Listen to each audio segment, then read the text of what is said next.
everything. Fire spreading all around my room. My world's so bright, it's hard to breathe, but that's alright.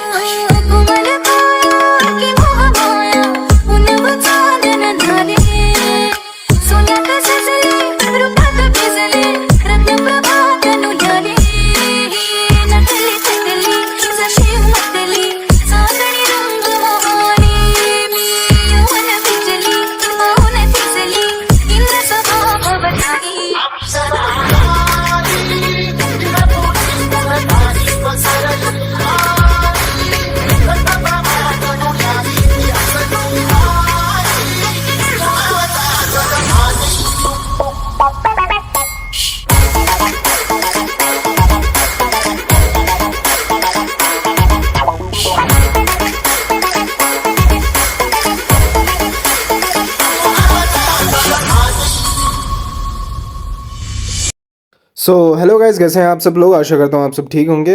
तो guys sorry for the video quality and थोड़ा सा ख़राब है ये, but हम आज मारेंगे चेस्ट और चेस्ट के साथ ट्राइसेप मारेंगे। और पहले हम अपना वार्म अप शुरू करते हैं एंड वार्म अप के बाद हम अपनी मेन गेम्स मारेंगे चेस्ट की। थोड़ा सा वार्म अप ऐसे करते हैं, ज़्यादा ज़रूरत नहीं है वार्म अप करने की, बट थोड़ा सा फिर भी शोल्डर जॉइंट्स को उसको हम थोड़ा सा एक्सरसाइज करेंगे उसके एंड फिर अपने मेन सेट के लिए हम बढ़ेंगे। तो हम बढ़ते हैं अपने पहले एक्सरसाइज की तरफ, जो कि बेंच प्रेस। और बेंच प्रेस में हम बारबेल बेंच प्रेस मारेंगे। और बारबेल बेंच प्रेस में हम पहले जो फर्स्ट वेट होगा वो 40 kg होगा, और 40 kg के हम जितने रेप्स हो सके उतने रेप्स मारेंगे। ड्यूरिंग दिस सेट मैंने ये रियलाइज़ किया कि जो अपनी चेस्ट मसल के एक्टिवेशन के लिए हमें ज़्यादा स्क्वीज़ भी नहीं करना चाहिए बारबेल पे। एंड उससे क्या होता है कि हमारे जो एल्बो जॉइंट्स को हमें बाद में बहुत देर दिक्कत दे सकते हैं वो, अगर हम ज़्यादा ही स्क्वीज़ करके अपने एल्बो जॉइंट्स को अंदर की तरफ लाते हैं। तो इसमें हम अपने एल्बोज़ को जितना हो सके उतना बचा सकें और अपने शोल्डर जॉइंट्स को, अपने जो रिट्रैक्टर जो स्कैपुला है उसको बचाने की कोशिश करते हैं हम बेंच प्रेस में। और इसको हम एक एडवोकेट फॉर्म के साथ हम इसको परफॉर्म करते हैं। For the third set, I choose the weight of 80 kg. At some time this was my PR, but now I am just struggling to keep it up the same weight that I used to do in my previous exercises. तो इसमें हम थोड़ा सा यही spotter के साथ एक safely movement को इनिशिएट करेंगे। इसेंट्रिक मोशन को जितना कंट्रोल्ड हम मैनर में लाएंगे उतना ही हमारे लिए फ़ायदा होगा। And in the same way we will do the incline bench press में हम ज़्यादा हैवी नहीं जा सकते, क्योंकि पहले ही जितना हमने फटीग अपनी मसल कर ली है, chest muscle, but with just keeping the same weight in the first set it will help us to improve our the tear down of the muscle. और इसको हम ज़्यादा से ज़्यादा 2 या 3 सेट करेंगे। After that we will do another exercise of chest. तो chest की एक्सरसाइज में आपको ज़्यादा से ज़्यादा जितना हो सके उतना ही आप एक पर्टिकुलर मसल ग्रुप को पकड़ के, मतलब फॉर एग्ज़ाम्पल आपने अगर अपनी जो अपर चेस्ट को अगर ट्रेन करना है तो उसको एक पर्टिकुलरली 2 से 3 एक्सरसाइजेज़ के लिए आप तैयार रखिए कि हमें वो एक्सरसाइजेज़ करनी है। And same goes to the all 3 section of the exercise chest. In the another exercise after the incline bench press, we will also train our incline in the middle chest just to separate it partially from the overall chest.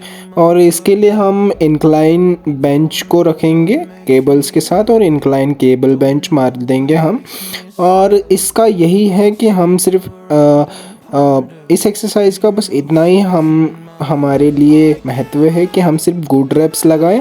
Good wraps से मेरा मतलब है कि only focus on the middle, not just middle, upper middle and the upper chest. Will just focus on the two muscles and जितना हमें contract ऊपर की तरफ हो सके उतना ही करें, और इसेंट्रिक मोशन को हमें कंट्रोल मैनर में नीचे लाके उसको रख दें।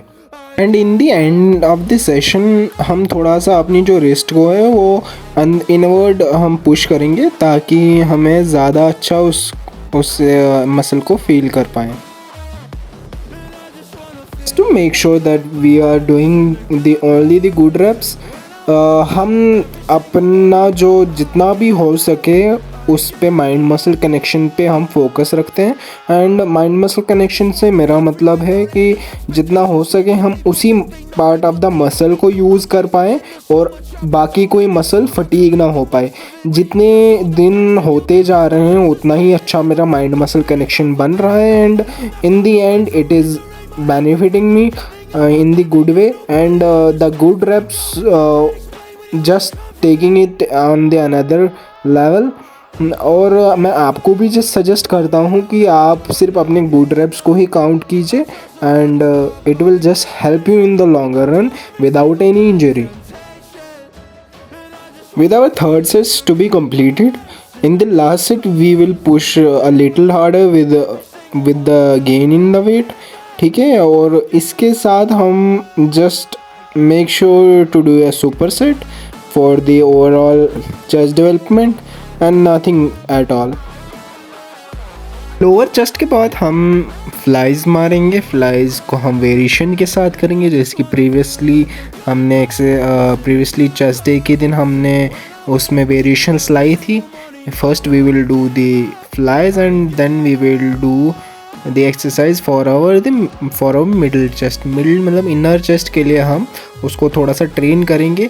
It just directly not putting the pressure on the inner side of the chest, but it will make sure if you do correctly and with focus you will hit the exact muscle with the exact amount of pressure on that muscle. I don't know the exact name of this exercise, but ये exercise efficiently आपके जो inner chest को है वो grow करने में ज़रूर help करेगी।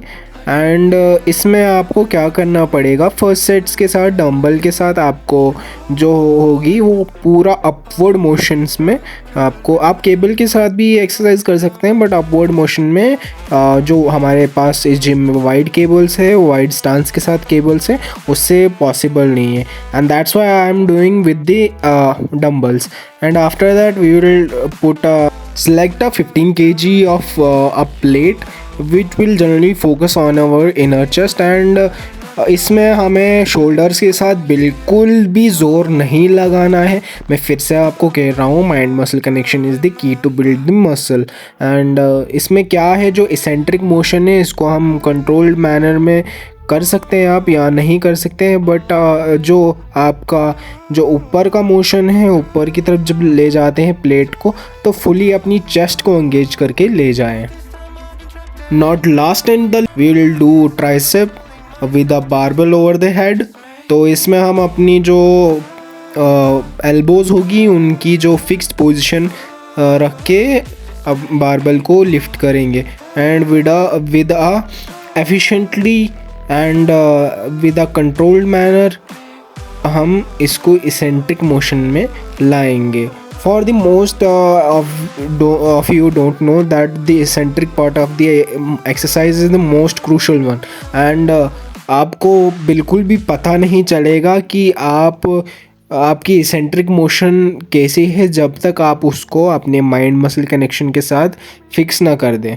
तो for you now it's not that big thing, but अगर आप जितना आगे जाएंगे, जितना आप वेट बढ़ेगा आपको इसेंट्रिक मोशन में, और जितना आपको दिक्कत होगी, मतलब मुश्किल ही आप फिर हेवी वेट उठा सकते हैं इन ट्राइसेप्स।